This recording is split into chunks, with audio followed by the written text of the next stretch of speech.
Well, hello everyone.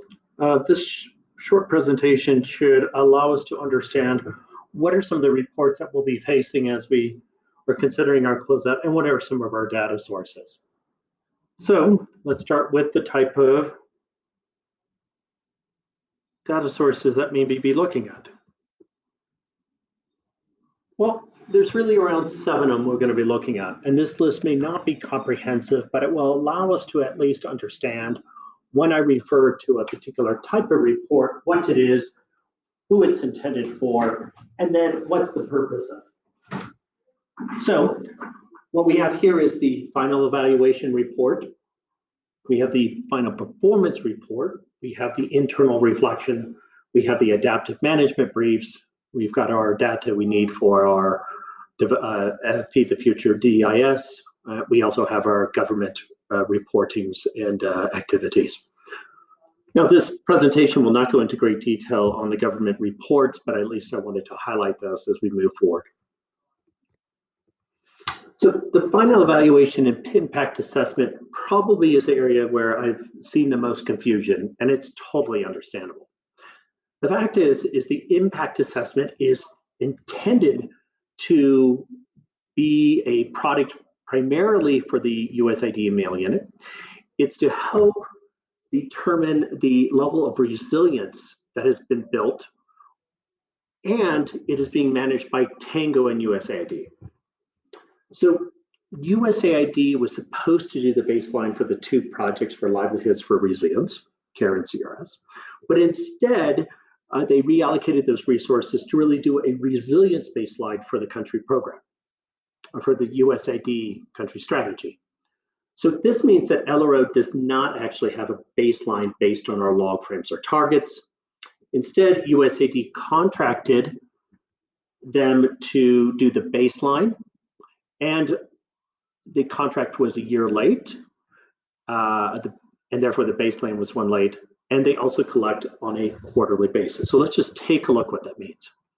So as you can notice here, we did the baseline for the impact evaluation came out on May 2019. And it's not evaluating us on the targets that we have set for ourselves, but instead to see the absorptive, the adaptive, and transformative capacities that we have built with our projects. And as a reminder, these are some of the reports you may see sent out. This is the data they collect every 90 days, and they do this from 4 of our communities. And they interview the same households every 3 months with the same questionnaire, more or less. It can be adopted or adapted for COVID-19 or other components, but it remains relatively the same. So why is that important? One is as you will notice down here on the dates, is that this means that the period for us to review the methodology is June through August 2021. And as an impact assessment, it actually will be carried out after the project. So it's going to be done from July to August 2022. So when we talk about the final evaluation, it also means the impact assessment to let everybody know that this is not evaluating us against our log frame, but against a theory of change around resilience. And there's the final performance report. And the primary audience for that is USAID AOR and USAID Ethiopia. And in this case, this is where we often think in terms of reporting. So this is reporting against our LRO targets as per the annual work plan and agreement. Responsible party will be CRS. Of course, that is with MCS submitting, and we'll do the usual process. The issue is if it's really going to be an extensive report, it's going to be a lot longer than our usual reports. It's going to be focused on achievement, why we did or did not achieve, and lessons learned.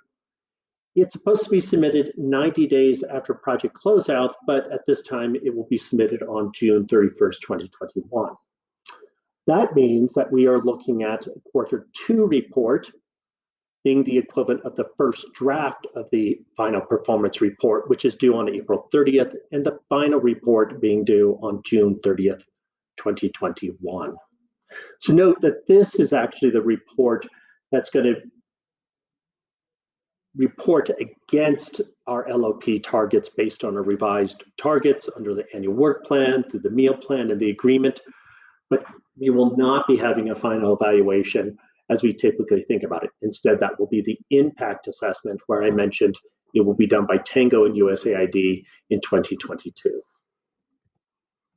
Adaptive management briefs. This is something we've committed to USAID. What this is to help inform USAID's future programming. So we will not be focusing on documenting everything, but instead the areas that we know USAID is very interested and we want to help them as they make decisions of future programming. That means World Vision, SPEAR overlapping, job matching, RISACOs, and NPEGs, depending if we go forward with that activity. It's going to require extensive reviews and design, so these will be high-profile items, and we'll develop those around these here. You'll be hearing more details shortly.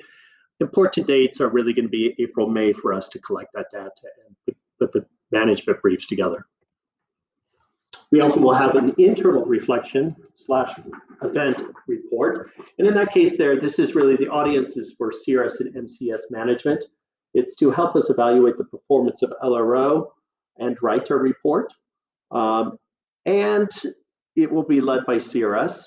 We don't see any major issues except for competing for time of activities in the field, but it will be essential for us to do this so we can write a very solid final performance report and LRO2 design. Lastly, that will take place from April 15th or 13th to the 15th. For the future development systems, right now, just to let people know, is we're still trying to determine the dates and the exact nature of that, but we are needing to complete that. We also have the government performance review. This, I understand, is the government will be doing their own review, their own field visits. That will be the responsibility of the government, and that will inform the government's views of the project. And we also know there will be a terminal report. This is also to evaluate the performance of LRO. The report will be generated by MCS. The audience will be the government of Ethiopia. It has multiple components, and it will also be due at the end of the project.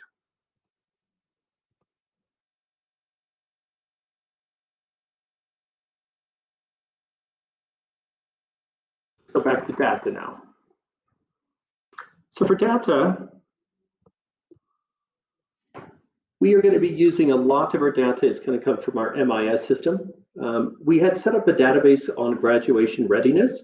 There were some complications on getting the data to work across indicators because of problems with the PSNP ID number. So we'll still be using it, but will help us use it to determine number of households and number of individuals by the 6 different major indicators. This is going to be critical because that data will inform all other reports. So we will be working in the months ahead on confirming the accuracy of the data and also completing a DQA or data quality assessment. The data quality assessment is really to make sure that we look at it from multiple perspectives. My mistake there. Let's go back onto this. Data quality assessments are really to help us understand the quality of the data. So we need to look at the data source, the staging database, and how we've been reporting to USAID. It's going to be important for us to select some indicators. So those are going to be like important to graduate readiness, focusing on ones that are looking at where money was transferred by the project. And the other one was required for our final report. So the ones we are considering at this time is the external loans supported by LRO, primarily the loan guarantee funds, technical trainings such as the TVETs, innovation grantees, especially on agri-dealers that we provided financial support to. The focus will be in the month of April. And then lastly, we'll be looking at data management. So we will have 2 sets of data that we'll have. One is one that we have to provide to USAID and Tango for the impact assessment. But then we also need to produce a data set that will be publicly available as per USAID guidelines, but we must strip out all confidential data. And to do so, we will need to follow the policies of CRS and USAID. So again, thank you very much for joining me in this short presentation. and a clarification on the different reports, and especially on the final evaluation, and understanding when we say final evaluation, how that's different from the final report. So again, thank you very much, and I'll be sending an accompanying email out on this. Take care.